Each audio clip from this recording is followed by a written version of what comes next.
Welcome to the Something to Gnaw On podcast, a short parable-style devotional for the Christian with a short attention span, usually. Right now, we're doing a crash course through the Old Testament, designed to give a basic understanding of how it's laid out, and hopefully pique your curiosity enough to take the initiative to gnaw on Scripture yourself without being intimidated by such a big book. And if you're a seasoned student of the Bible, just look at this as a refresher course, and hopefully you'll begin to dig deeper into the Word. This episode is part 5 in the series, covering the book of Esther. My mom is a saint. My dad is too, but we'll talk about him another day. But every saint makes it through some tough times before sainthood, and my brothers and I unintentionally provided such an atmosphere. And from what I understand, my mom is quite grateful for our role in her sainthood. That being said, there were a couple of episodes that caused me to question this issue of sainthood. I need to add here that the mild-mannered pastor's wife becomes a totally different person when she's watching football or other sports like basketball or boxing or wrestling. If ever there was a Jekyll and Hyde scenario for Mom, sports were it, especially when it involved her kids. And if I'm not mistaken, my dad would try to sit with a bit of distance between him and Mom at my basketball games, because Mom became a bit of a different or excitable person at the games. That said, while living on Vashon Island, my older brother and I got into a shadow boxing match. As happens between brothers sometimes, one will take it to the next level, and things begin to spiral. This particular match was being held in front of my mom and dad. After blocking several punches, Jim snuck one past my defenses and tagged me right on the jaw. Apparently, I have what's called a glass jaw, and I never felt it, but I fell to the ground in a dazed and confused state of mind. I knew Jim was going to get in trouble for this one. How could he not when it happened right in front of Mom and Dad? When I regained my senses, I was a bit shocked to find my mom laughing. She has this cute laugh that she tries to keep hidden. Her face turns red, her hand covers her mouth trying to keep it shut, and the laughter building behind her hand keeps her from being able to do anything practical, like speaking or disciplining my brother. A few years later, we were living in Montana, and my mom, my little brother, Dave, and me were in the basement watching TV. And as it happens between brothers, we got into a bit of a scrapping match. I had the weight advantage and 5 years of experience on my side. I managed to get Dave on his stomach and proceeded to sit on his shoulder blades, looking down towards his feet. And what happens next is the stuff of legends. I looked at his backside and saw a brand new pair of tighty-whities flashing me. So I grabbed a hold of them and proceeded to give Dave the biggest atomic wedgie ever. There was no way he was ever going to be able to wear those again. He began to flail, but due to my weight on his shoulders, he couldn't break loose. Eventually, he started kicking his feet, which proved disastrous. While tugging on the whities like a cowboy reining in a runaway horse, I managed to grab one of his feet and then the other, at which point I hooked said undies over his feet. Every time he'd move, he'd wedge himself even worse. The beauty of it is that I finally got off his shoulders to let him go, and he couldn't reach his feet with his hands. He couldn't get free. He laid there on his stomach, rolling one way and then the other, unable to free himself. Like a punk teenage brother, I sat there and just laughed at him. And so did Mom.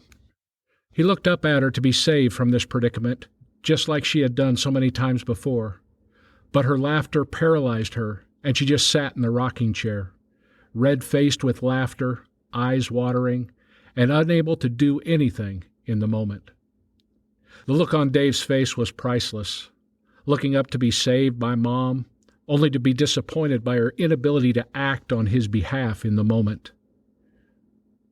I guess it was a rite of passage, because I remember the same frustration too. I haven't talked about it much thus far, but when reading any book of the Bible, it's necessary to look at who the audience is. Who's initially on the receiving end of the book or the letter?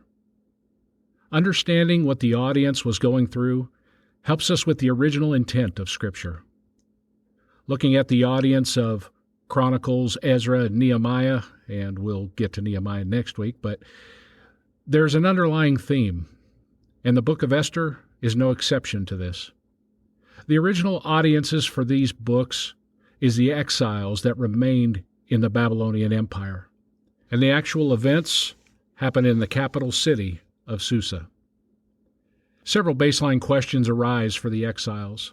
Here are a few that one commentator tosses out. Is God still interested in us? Are His covenants still in force? Do God's promises to David still have meaning to us?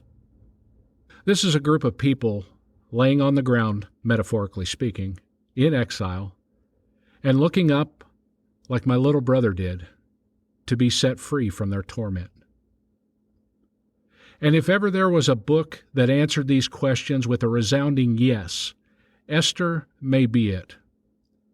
It's not answered in theological proofs or theoretical musing. This is a rock-hard story, more of a testimony of God's working, if you will, in real time for the Jews to see in the moment. Let me give you a quick crash course through the book in bullet format, and then we'll dig into some deeper details. The story begins in the first few years of the reign of King Xerxes and is located in Susa, not Babylon. King Xerxes throws a party and asks the queen to come out so he can show her off to the guests, and she denies him in front of the guest. In turn, Xerxes terminates her duties as queen and sets out to look for a new queen. A Jew named Mordecai found out about this overrated beauty pageant and got his cousin enrolled. Spoiler alert, she wins, and her name is Esther. But she keeps her nationality a secret. Not only does she win, she gains considerable favor in the process. Mordecai then overhears of a murder plot to kill Xerxes, forwards the information to Esther, who in turn informs the king. The plot is found out to be true, and the men are executed, and Esther and Mordecai are honored for their service to the king. As life moves forward for all the characters, one of Xerxes' advisors, named Haman, fosters a hatred for Mordecai and the Jews. And it's important to note here that Haman is also an Amalekite, with a long-standing hatred for the Jews. Haman sets out with a plan to kill every Jew. Part of his methodology of what to do and how to do it came from Purim, or the Persian word for casting lots, and this will come into play towards the end. To do this, he has to get a decree from Xerxes. He needs permission. The important thing to note here, and you'll read about it in Daniel as well, but much is made of what is called the law of the Medes and Persians, and that's mainly that the king's law cannot be undone. It can't be repealed. If you remember Daniel being thrown in the lion's den, the king wanted to change his ruling, but he couldn't. Granted, God protected Daniel, but it's impossible to revoke the law of the Medes and Persians. Haman is successful in getting Xerxes to sign the death warrant of the Jews. It's important to note here also that there's a significant time frame at work to get this accomplished and to get it enacted, which allows time for Esther, who finds out what's going on, to let the king know that she is, in fact, a Jew. And while he can't undo the law, he does the next best thing. He authorizes the Jews to use whatever force necessary to protect themselves. And let's just say they defend themselves quite well. And as a result of this justice, Mordecai was promoted to a position similar to prime minister, and he was honored and respected by the people. A similar picture to what had happened to Joseph in Egypt. Queen Esther ended up with a higher level of honor and respect, and many other people throughout the land literally became Jews. That is to say, they were not Hebrew in DNA, but they were converts to Judaism. And this should not be overlooked or taken lightly in this day. Converting for the females would have been an easy thing, but for the men, it would mean circumcision. And all I got to say on this one is that you must be pretty committed to the cause if you're going to get that tidbit of cosmetic surgery done. And now, somewhere in this melee, Xerxes has Haman hanged, and ironically, It's on the gallows that Haman had prepared for Mordecai.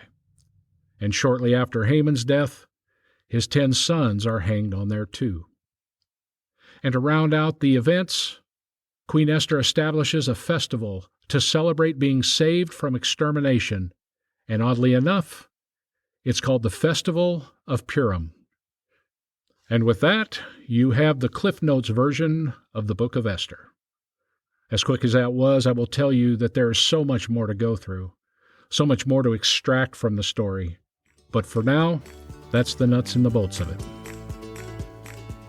Okay, let's take a quick break, and as always, feel free to take a break, press pause, and pick this up at a later time, or power on through. You make the call. This study really does get interesting in this next segment. We're going to hit a bit of World War II history in the process, which may sound weird to you to begin with, but trust me, it's quite interesting. But I want to take just a moment to say thank you to all who have visited the online store and supported the podcast in that fashion. Right now we have some pretty cool and comfortable hoodies on sale. But what I haven't talked about with regard to the store, I realize that sometimes people may not always be in the market for a hoodie or what I've got on sale at that moment. And they may just want to support the podcast monetarily. So if that's you and you want to visit the store, there's an icon for contributions only. It's pretty self-explanatory, but if you'd like to take advantage of that, knock yourselves out. And feel free to email me if you have any questions about that. The links will be in the show notes. Okay, enough of that. Let's get back to the good stuff here. Okay, now that we have the baseline story down, I want to take a moment and look at some random details of the book. The events of this book both happen and are recorded relatively close to each other. So it's almost like a real-time testimony, as opposed to Ezra writing about King David hundreds of years later. It's plausible to think that there were those who experienced the fighting listed in the book and the death of those supporting Haman, that they were unaware of the backstory of why they were given a royal edict to behave as they did. As far as a timeline is concerned, the events of Esther happen between Ezra chapter 6 and chapter 7, which is why we're tackling this book before we get into the book of Nehemiah. As we discussed last week, it's believed that Ezra wrote Chronicles and Ezra and probably compiled Nehemiah. Many manuscripts have the books of Ezra and Nehemiah grouped together or as one book by itself. Esther, on the other hand, clearly has a different author and is most likely why Esther is placed after Nehemiah. In fact, where Ezra goes to the extreme to mention words like God, Lord, worship, prayer, sacrifice, Esther mentions none of these. The closest in the book that we get to any of these is when the word fast is used, which has nothing to do with speed, of course, but going without eating and spending that time praying. Historically, people have questioned whether or not it should be in the canon of Scripture due to this little factoid. But as one commentator said, the absence of these elements highlights the fact that God is all over the situation. Maybe it's good to look at things like the great theologian Yogi Berra would, when he said, "That's too coincidental to be a coincidence." And as it would apply to the book of Esther, there's no way that any combination of the events in this story is a coincidence. God's hand is clearly at work to save his people. I'm not going to spend a lot of time with it today, but there are several Jewish scholars who speak of the tetragrammaton. That's your power word of the day. Why don't you work that into a nice romantic conversation with your wife and see how far it gets you.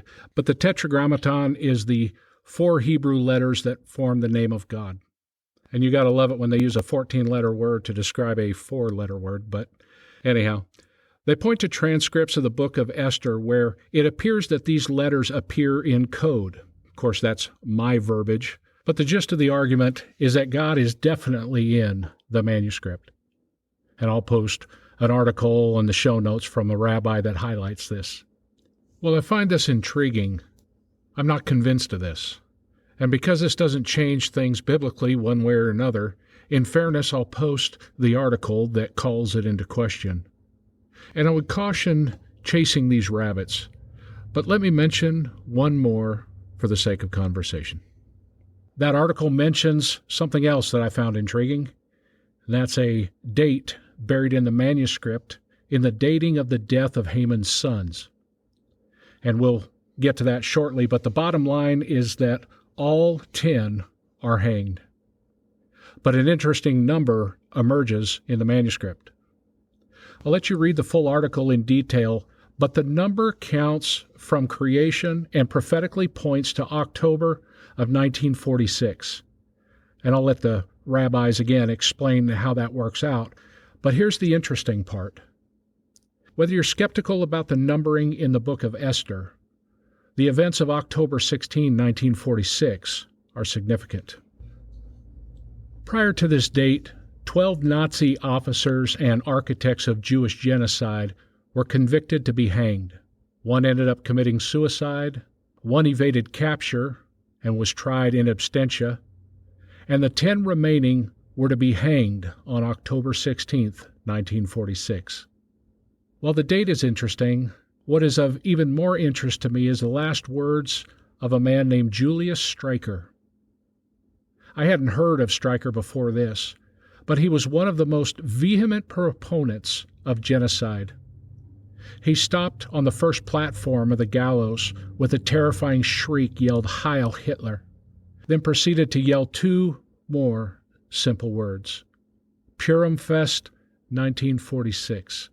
Simply translated, Purim Festival 1946. I suppose it highlights to some extent his knowledge of the Bible and history. Haman's 10 sons were hanged, which signified the freedom of the Jews now from the hands of Haman and his family. Upon further inspection of his home, Streicher was obsessed with the Jews and seemed bent to pick up the mantle and finish what Haman started so many years prior. In fact, he had a newspaper that was dedicated for over 25 years to propaganda against the Jews and was considered the major drive behind the success that they had in terms of genocide. Haman may be the first account of a full-on plan to exterminate a people group based on their DNA, and they all hanged for it. Streicher was bent on picking up where Haman left off, and they all hanged for it. Purim was the festival instituted by Mordecai and Esther, and is a bit of a play on words because Haman cast lots in his planning process to exterminate the Jews. The word for lot is Purim. Somewhere between the courtroom, the jail cell, and the gallows, I tend to think that Streicher finally acknowledged that he was no better than Haman or his sons when he yells out from the gallows, Purim Fest 1946, both an acknowledgement of the Jews' victory in Persia 2,400 years previous and the defeat of the Nazis in World War II. It's worth noting that as startling as Streicher's statement is, we all know the depths of the hatred of the Jews within the ranks of the Nazis. But to that end, and I take this from an article in the Torah, that's really what it's called, it's thetorah.com, anyhow, and I'll post a link in the show notes, but the Nazis used the Jewish holidays for particular savagery, and these days had become known as Goebbels' calendar, Goebbels being the chief propagandist in the Nazi regime. Consequently, many atrocities were committed on these days. On Purim of 1942, 10 Jews were hanged in revenge for Haman. Literally, that's what they said. In revenge for Haman. On Purim of 1943, in a move of deception, the Nazis asked for 10 volunteers to be traded for 10 Germans living in Palestine. Seizing the opportunity to return to the Promised Land, 10 volunteered and were subsequently shot. Again, note the number, 10. It's a very significant number in this deal between the Germans and the Jews. Within the ranks of the Nazis, there was a solid understanding of what had happened to Haman and his sons. But rather than learn from his mistake, they thought they could accomplish what he failed to do, and they could not have been more wrong. Lastly, one of the things that I found so interesting has been hiding in plain sight in the book from the beginning, and it's bound up in the name Esther. Basically, it's this. Esther has two meanings, a Hebrew meaning and a Persian meaning. And the two could not be more beautifully complementary, although it took me a while to see. In Hebrew, it means hidden or concealed, which makes sense as Esther is concealing her identity as a Jew from Xerxes. In Persian, it means star. Simple enough, right? I was stewing on this the other day, and it took a while, but it finally hit me. Why couldn't both these meanings be true at the same time in the story of Esther? It really is a beautiful thing for the Jews. Their salvation in this matter was there all along, like a star in the daylight hours. Scientifically, we know it's out there, but staring at a blue sky, you won't see them. But as it gets darker, the star will shine. And the darker it gets, the brighter it gets. The star is concealed in plain sight. Both meanings of Esther come true in Queen Esther. The deliverer was there all along. It's an interesting parallel of Jesus in the New Testament. In the book of Revelations, chapter 22, he is referred to as the bright morning star amongst his many names. In the Gospels, he is the deliverer, the Messiah. The Apostle John describes him several times as the light of the world. Starting in the first chapter of his Gospel, he calls Jesus light 6 times.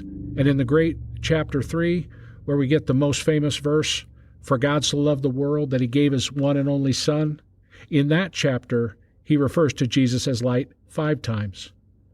And like Esther, the light was hidden in Nazareth for 30 years prior to his ministry, prior to his delivering the people from their death sentence of sin. At the beginning, I mentioned 2 of the questions that the exiles seem to have had, according to one commentator at least.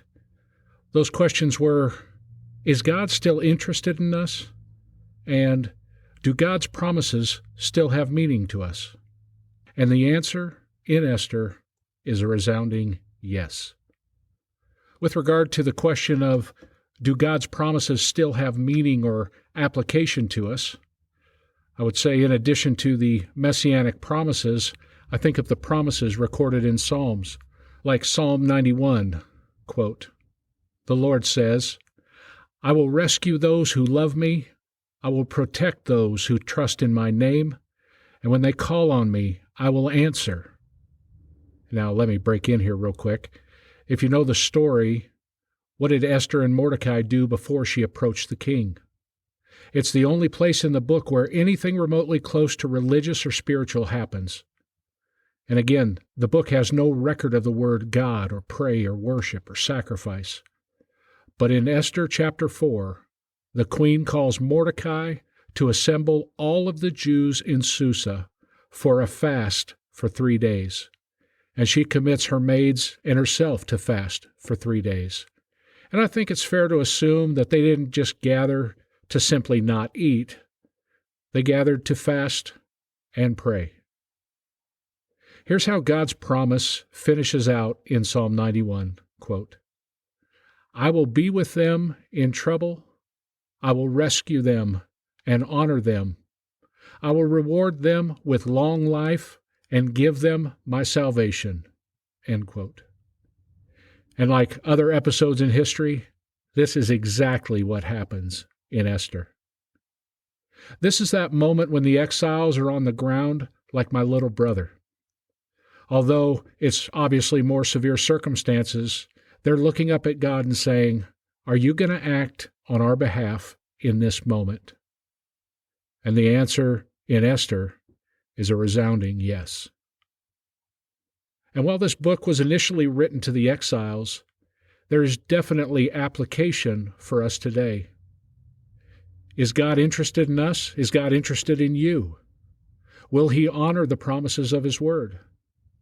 When we're lying on the ground and unable to free ourselves from the brutal atomic wedgie that life has given us, is God going to step up? And again, the answer is a resounding yes.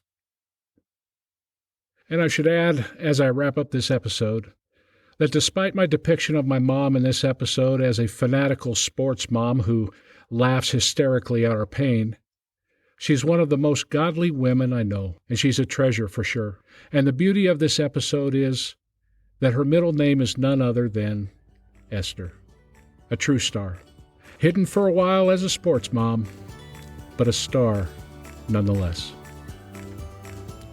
And guys, that is the end of Esther. Next week we'll hit Nehemiah, and we will wrap up the books of history and head into the books of poetry. So, hope you guys are getting something out of this. Appreciate you, appreciate your support, appreciate your prayers. Till next week, God bless.